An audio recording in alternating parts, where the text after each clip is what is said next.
জীবনের সব মোহমায়া ত্যাগ করে আমরা একদিন বাড়ি থেকে পালিয়ে গেলাম। ভাবলাম সব মোহমায়া ত্যাগ করে দেবো। সেখানে গিয়েও সায়ন ঘুমাচ্ছে। এরা কারা? এরা কি সেলিব্রিটি? নিজেদেরকে খুব সেলিব্রিটি ভাবছে। আমাকে দেখে দেখুন হাত নাড়ছে। চিনি না ভাই, তোরা কারা? আমি যে এত বকি কিভাবে এত বকি?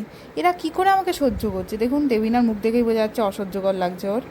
ভারত জীববৈচিত্র্য হটস্পটের মধ্যে একটা, কারণ ভারতে অনেক প্রাণী থাকে যারা খুব কম পরিমাণে এবং তারা খুব ইউনিক। এখানে দেখুন তাদেরই নমুনা যে ভারত কেন জীববৈচিত্র্য হটস্পটের মধ্যে একটা, কারণ এখানে এই ইউনিক প্রাণীগুলো ইউনিক, মানে এদেরকে দেখলে আপনার মনে হবে যে এরা কেন আছে, কি করছে জীবনে, এদের কি কোনো কাজ নেই, কিন্তু এরা আছে।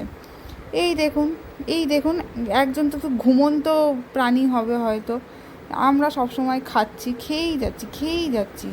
আমাদেরকে কেউ কী করে সহ্য করে কে জানে। এরা কিছু শান্ত প্রাণী।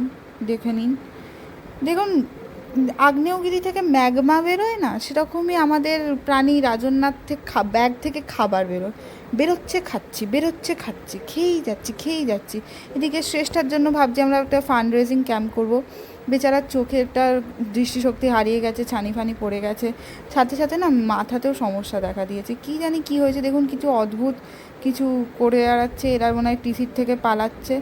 এবার এনাকে কী করে বোঝাই যে ইনি যে রং বদলাচ্ছেন ফুলের, তার থেকে বেশি রং আমার এক্স বদলেছে। দেখতে ফুলের মতো, ট্রাস্ট করতে ইচ্ছা করবে, কিন্তু আসলে সে রং বদলানো গিরগিটি। এরা ঘুমিয়ে গেছে, এদের কোনো দিয়ে যায় আসে না। এ দেখুন ট্রেন থেকে আমাদের তাড়িয়ে দিয়েছে, বলেছে এত ইউনিক প্রাণী আমাদের লাগবে না। তাই সবার শেষে শ্রেষ্ঠার একটি উক্তি আপনারা প্লিজ শুনে নিন, প্লিজ। কাঁঠালের আটা সেই আঠা লাগলে পরে ছাড়ে না, ছাড়বে কি করে?